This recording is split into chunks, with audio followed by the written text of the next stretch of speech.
उत्तर प्रदेश की सियासत में एक बार फिर हलचल तेज होती दिख रही है। चुनाव भले अभी दूर हों, लेकिन जमीन पर राजनीतिक तैयारी तेज हो चुकी है। और इसी कड़ी में अब निषाद पार्टी अब गोरखपुर से अपनी चुनावी रैली का शंखनाद करने जा रही है, जिसके बाद प्रदेश के अलग अलग हिस्सों में 3 और मेगा रैलियां होंगी। दरअसल ये रैलियां सिर्फ भीड़ जुटाने का कार्यक्रम नहीं है, बल्कि एक बड़ी सामाजिक और राजनीतिक रणनीति का हिस्सा मानी जा रही है, जिसका सीधा लक्ष्य यूपी की करीब 160 केवट मल्लाह बाहुल्य सीटों को साधना और अपने पारंपरिक वोट बैंक को एकजुट कर ताकत का प्रदर्शन करना है। पार्टियां इन रैलियों के जरिए 4 बड़ी मांगों को जोर शोर से उठाने जा रही हैं, जिसमें सबसे अहम मांग केवट मल्लाह समाज को ओबीसी से हटाकर अनुसूचित जाति में शामिल कराने की है। इसके अलावा ताल घाट और बालू के ठेकों में पहला हक, पारंपरिक जमीनों पर मालिकाना अधिकार की बहाली और विमुक्त जनजाति जैसी 74 प्रकार की सुविधाएं देने की मांग भी इसमें शामिल की गई है। रैलियों के लिए चुने गए चारों स्थान भी अपने आप में बेहद रणनीतिक माने जा रहे हैं, जिसमें गोरखपुर है, जहां निषाद पार्टी की स्थापना हुई और 2018 के उपचुनाव में पहली बड़ी सियासी सफलता भी यहीं से मिली।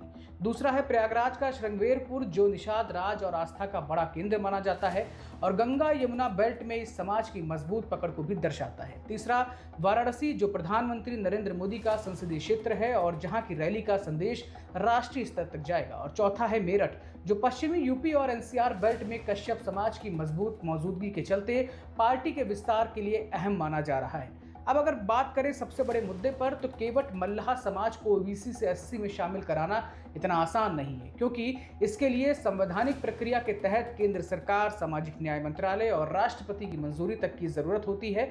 हालांकि दिलचस्प बात यह है कि संविधान की सूची में मझवार नाम से यह समाज पहले से एससी में दर्ज बताया जाता है और 1991 के सेंसर मैनुअल में भी केवट, मल्लाह, मांझी जैसी उपजातियों को मझवार के तहत गिना जाता रहा है।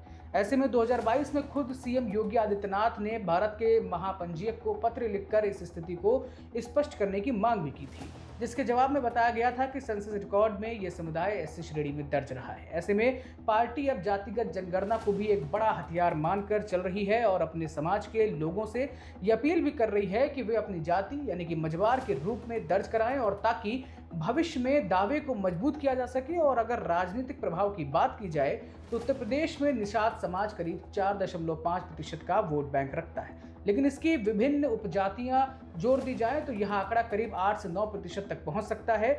यही वजह है कि प्रदेश की लगभग 160 सीटों पर इसका सीधा असर माना जाता है। खासकर पूर्वांचल के गोरखपुर, वाराणसी, आजमगढ़, बलिया, मऊ, गाजीपुर, जौनपुर समेत भदोही, मिर्जापुर और प्रयागराज जैसे जिलों में इस समाज की मजबूत पकड़ है। जबकि पश्चिमी यूपी की हम बात करें तो वहां पर कश्यप समाज के जरिए इसकी उपस्थिति दर्ज होती रही है। 2022 के विधानसभा चुनाव में निषाद पार्टी ने एनडीए गठबंधन के साथ 15 सीटों पर चुनाव लड़ा था, जिसमें 9 सीटें जीत हासिल हुई थी, जिनमें 6 सीटें पार्टी के अपने सिंबल पर थीं और जबकि कुछ उम्मीदवार बीजेपी के सिंबल पर भी जीत दर्ज किए थे। यानी कि इस जमीन पर इसकी राजनीतिक ताकत को नजरअंदाज तो नहीं किया जा सकता। वहीं इस पूरी कवायद को राजनीतिक विश्लेषक प्रेशर पॉलिटिक्स के तौर पर भी देख रहे हैं। उनका ये मानना है कि सत्ता में रहते हुए भी इस तरह की रैलियां सरकार पर दबाव बनाना और अपने समाज को एकजुट करने का मकसद हो सकती है। वहीं वरिष्ठ पत्रकारों का भी ये सवाल है कि जब अलग अलग समय पर सपा और भाजपा दोनों के साथ गठबंधन किया गया तो इन मांगों को पूरा कराने के लिए अब तक ठोस कदम क्या उठाए गए हैं, ये सवाल है।